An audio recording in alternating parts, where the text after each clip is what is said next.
a lamp unto my feet. May the Lord give you peace, brothers and sisters, and welcome to Daily Bible Wisdom.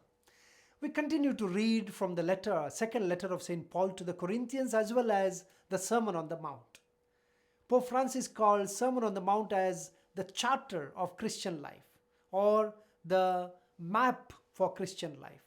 How Christians can live their life authentically, genuinely following the teachings on the Sermon on the Mount. St. Paul in the second letter to the Corinthians talks to us about today an important theme of Christian life, namely of being generous.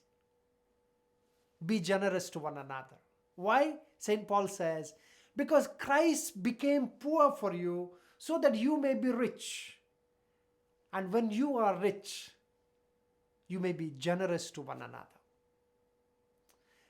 The gospel today reminds us about another important aspect of Christian life, in fact, followed by yesterday's gospel.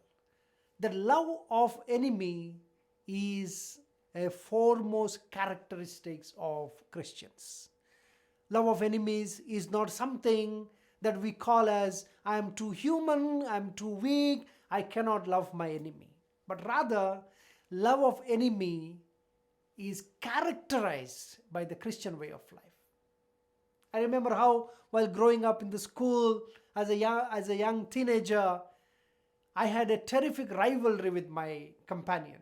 I used to wait upon to pounce on him, whether in the morning or afternoon or evening.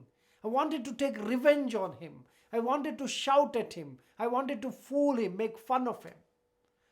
It was all my past. Today I look at this life and laugh at it.